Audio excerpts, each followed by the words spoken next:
You've been told for years that attraction is mysterious, that it strikes like lightning and you either have it or you don't. That's a lie that keeps men quiet, agreeable, and forgettable. Attraction isn't random, it's a sequence.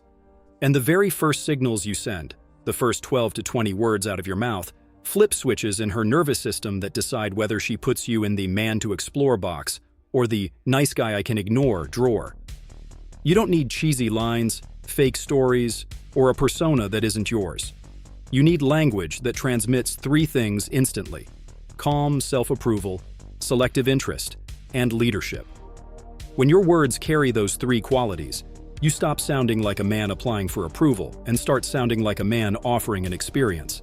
That's what triggers instant attraction. Men blow it in the first moments, not because their words are wrong, but because their frame is weak. They open with generic questions that ask to be entertained. So, what do? They apologize for existing with tone and posture. They chase rapport by mirroring and nodding like bobbleheads. None of this creates tension, and without tension, you will never create desire. You create tension with presence and direction. Presence is the feeling that you are fully in your body, unrushed, unconcerned with outcomes. Direction is the sense that your life has momentum, and you are inviting her to step into it. When she feels both at once, her mind leans in before she even understands why. If what you've heard so far is shifting how you see yourself, stay with me until the end, because we're just getting started.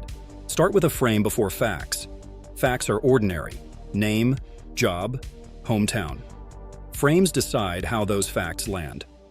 Your first sentence should declare a frame that carries curiosity, challenge, recognition, or direction. Curiosity primes her to chase clarity. Challenge invites her to rise. Recognition makes her feel seen specifically. Direction shows that you lead. Choose one and speak it simply. Curiosity sounds like, "I'm torn between two first impressions about you, and I'm deciding which one is true." Then pause. You don't fill the silence, you let it work. She'll ask what the two impressions are. Now she's investing. Challenge sounds like, "You look like you get bored fast. Let's see if I can keep you interested for 2 minutes." Then you actually stick to 2 minutes unless she earns more. Recognition sounds like, "You have that composed energy most people fake with loudness. Deliver it matter-of-factly, as if you're describing the weather." Direction is, "Walk with me a second. I want to test a theory about you." You don't plead. You assume momentum and give a clear, low-stakes action. This is the first principle. Speak as if you already approve of yourself and you're evaluating fit. It isn't arrogance, it's self-selection. Women are not attracted to endless availability. They're attracted to a man who values his time and treats his attention like a scarce resource. You convey that not with bragging, but with structure inside your words. Use time constraints. "I've got 3 minutes before I rejoin my people. Quick question. You've just signaled that you have a life and you're not here to orbit hers. Use high standards without being rude. I'm picky with people I let into my world. Tell me what you're obsessed with lately." Your tone stays calm. Your eye contact steady. Your body relaxed. Notice what's happening. You're qualifying, not auditioning. That subtle inversion is magnetic. Now let's get tactical. Think in microscripts, tiny language patterns you can mold to your personality. The first is the observation plus twist. Instead of, "Hi, I'm John," try, "You have a don't waste my time look, so I'll skip the fluff." That earns attention because it acknowledges her boundaries and shows you know how to move past small talk. Follow with a deliberately shaped question that can't be answered with a one-word cliché. What do you say no to that most people feel pressured to say yes to? This does two things. It pulls her into values, and it anchors you as a man who respects refusals. Ironically, the exact posture that makes her more willing to say yes to you. The second microscript is the assumptive invite. You don't ask, "Can I talk to you?" You assert, "Join me for 60 seconds. Then you can decide if I'm worth another 60. This is not a trick. It's structure. You're giving a clear action, a clear time frame, and built-in autonomy. The third microscript is the push-pull compliment. Vanilla compliments evaporate. Polarized compliments linger because they hold contrast. Try. Your vibe is calm, but your eyes are mischievous. That combination is trouble in a good way. Or, "I like how direct you are, dangerous in the best sense. Most people tiptoe." You're naming something she likes in herself, giving it language, and framing it as attractive. That's recognition, not flattery. The fourth is the reasonable boundary. Attraction grows where there is edge. Quick rule: we keep it honest and we keep it playful. If either disappears, I'm out. You've set the tone and signaled that your standards include emotional quality, not just looks. The fifth is the seeded intent. Men hide their desire and then wonder why they're friend-zoned. Speak your intent early and lightly. I'm not here to collect a new friend. I'm deciding if we have chemistry. Or, I'm not indifferent, I find you intriguing. I also don't chase. I invite. That sentence alone puts you in a category most men never enter. What you say matters. How you time it matters more. Use the hook, the lock, the loop. The hook is your opening frame. Curiosity, challenge, recognition, or direction.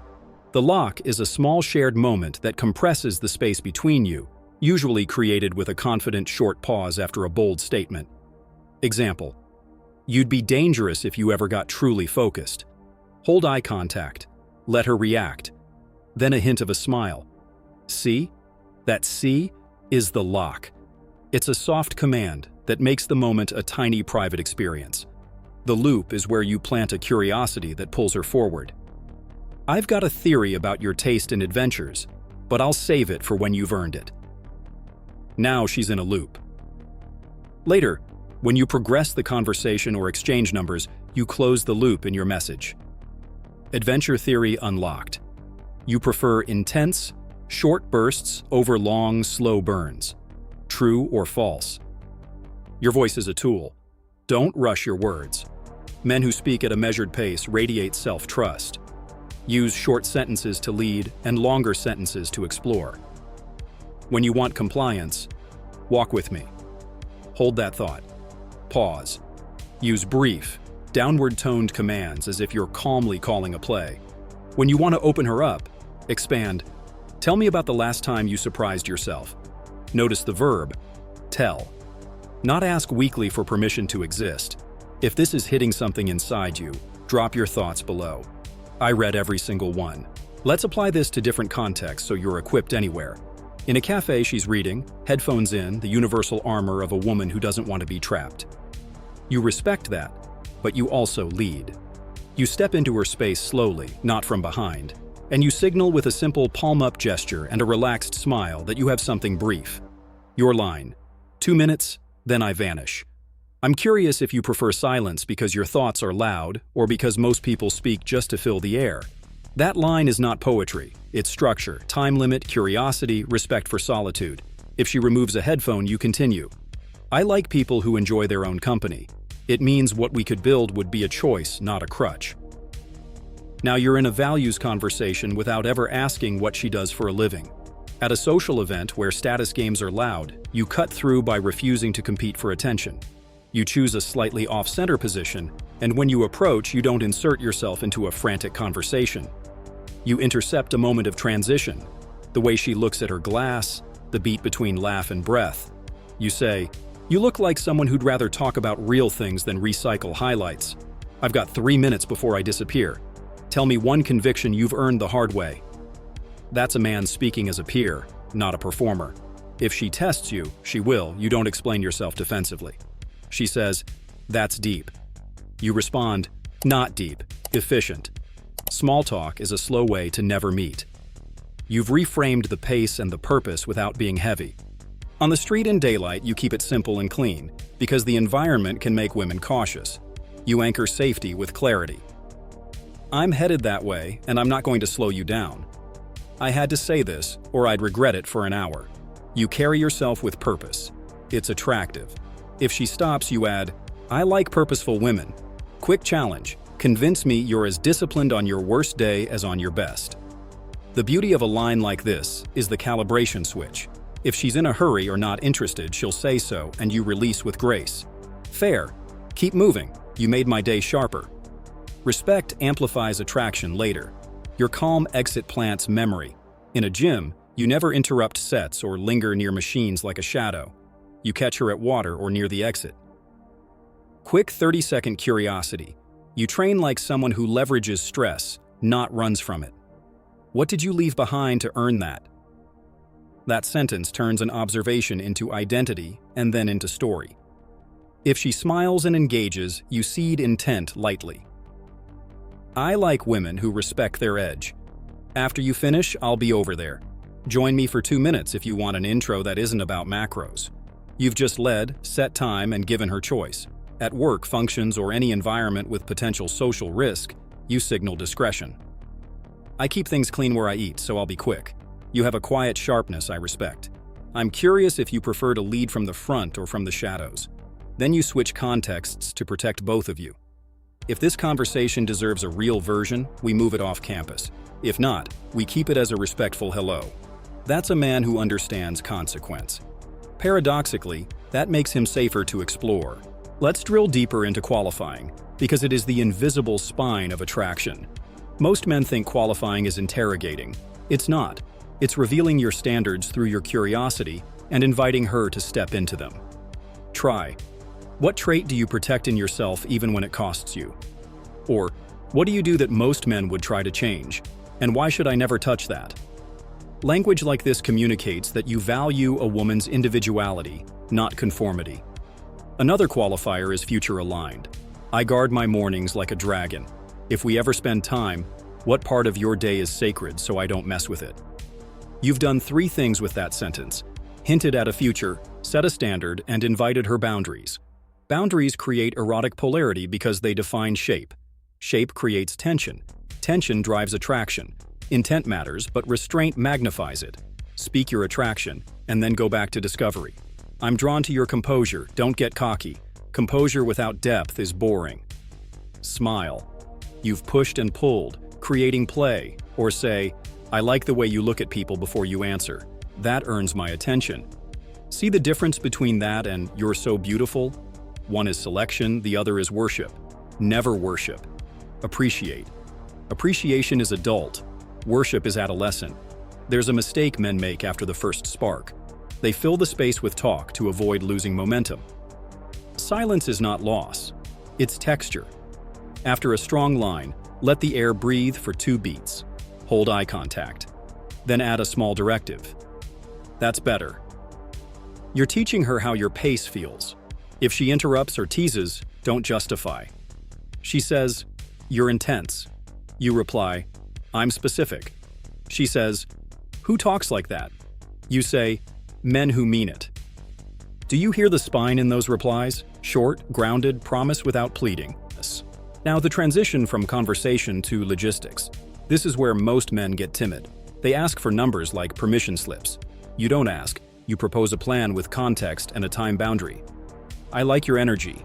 We've earned a coffee that isn't rushed. Wednesday at 6:30, 20 minutes. We trade one story we've never told a stranger. If it's not a yes, it's a no. I prefer clean answers. This is surgical. You've set day, time, duration, and a frame for the interaction. You've made it easy for her to opt in and easy for you to opt out if she plays games. If she hesitates, you don't collapse. You say, "No pressure. I like decisive energy.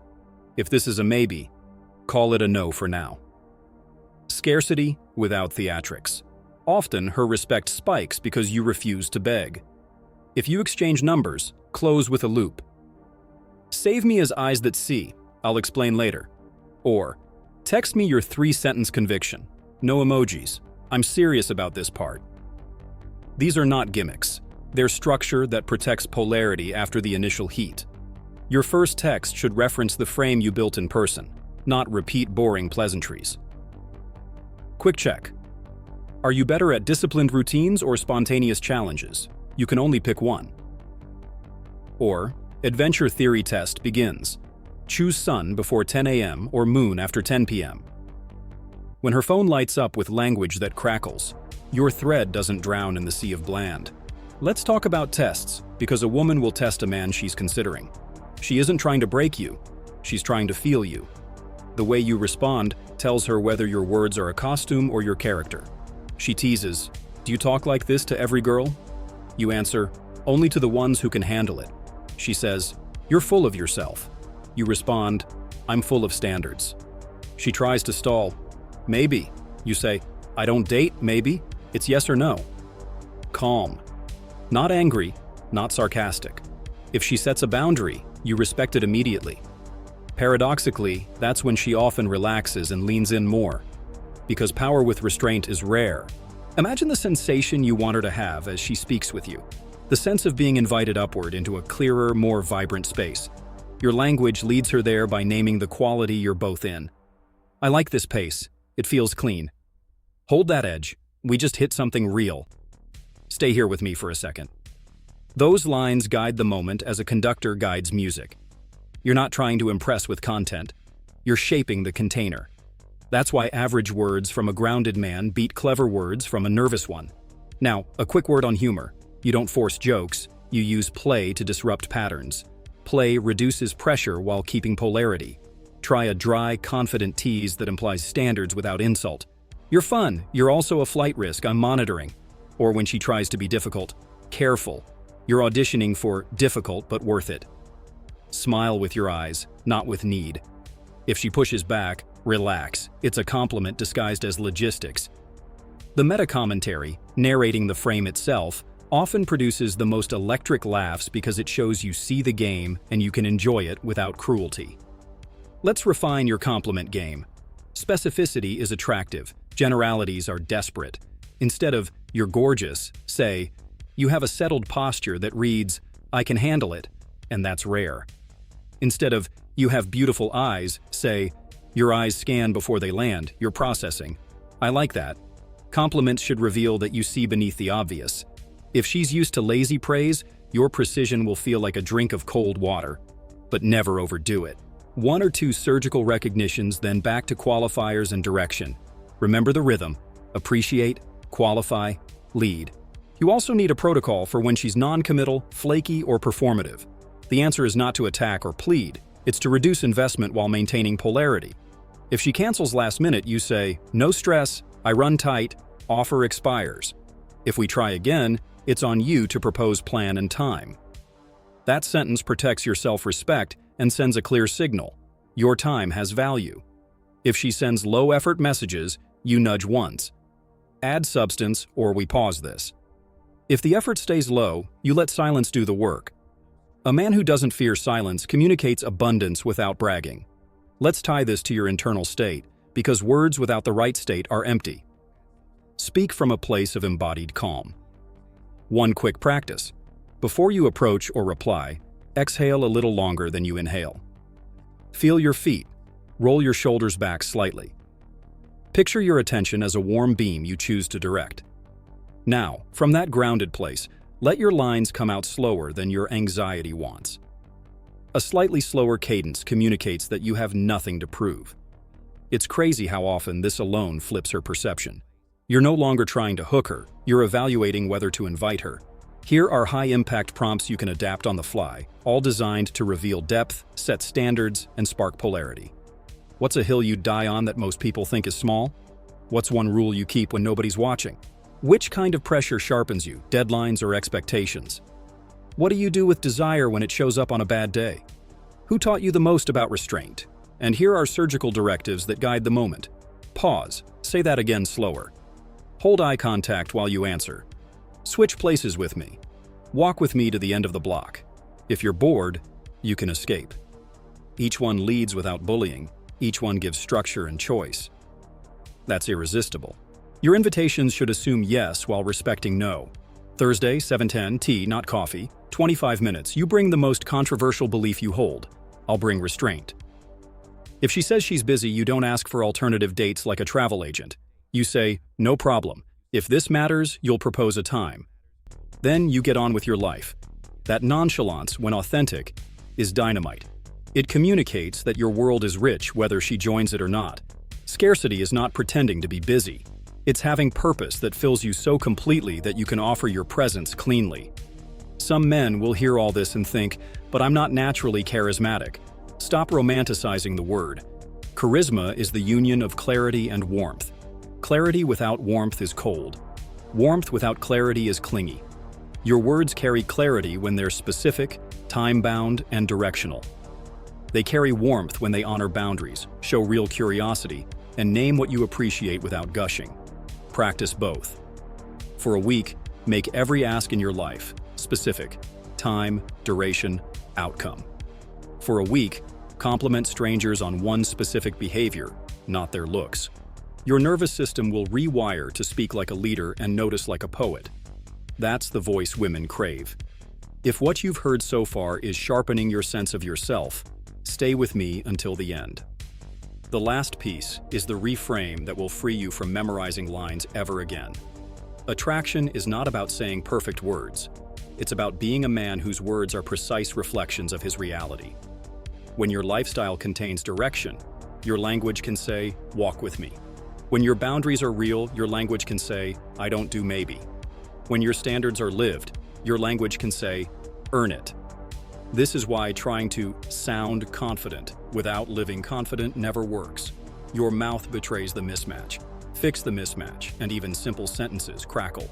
Right now, choose 3 lines you'll own and make them yours with your cadence. 1 curiosity frame, 1 qualifier, 1 directive. For example, I'm debating 2 first impressions about you and deciding which one's true. What trait do you protect in yourself even when it costs you? Walk with me for 60 seconds. Practice them out loud until they fit your mouth. Then stop rehearsing and start living. The goal is to have a small set of high-integrity patterns you can flex, not a library of tricks. When you show up grounded, even high said with a pause, a half smile, and a clear follow-up, you have a lioness gaze. That earns a proper hello. Can be the strongest opener she hears all week. I'll leave you with closing logistics that seal attraction without begging. As you part, don't say, "Maybe I'll see you around." That's passive. Say, "Run into me again, and we'll see if this is coincidence or a pattern." If you want the number, don't hover. Put your number in. Schedule it now, or we let it go cleanly. If she hesitates, I respect clean endings. Say no if it's no. This is not reverse psychology. It's self-respect. Women feel it in their body when a man is free to walk away. Freedom is the sexiest cologne in the world. If this conversation lit a fire in you, send it to a brother who needs it today. Don't keep it to yourself. If something I said challenged you or gave you language you didn't know you needed, drop your conviction below. I read every single one. And if you want more conversations that rewrite the way you meet and move women, conversations that sharpen your tongue, your timing, and your standards, stay with me. We're just getting started. Before you step back into your life, remember this. You don't talk to women to take something. You talk to offer an experience that reflects the man you already are. Your words should be clean, your pace measured, your standards visible, your invitations decisive. From the first sentence, communicate self-approval, selective interest, and leadership. Curiosity, challenge, recognition, direction. Pick one, deliver it calmly, and watch how the room changes around you. When you can do that, attraction stops being a gamble and becomes a skill. And once you feel that shift, you'll never go back to asking for permission to be the man you are.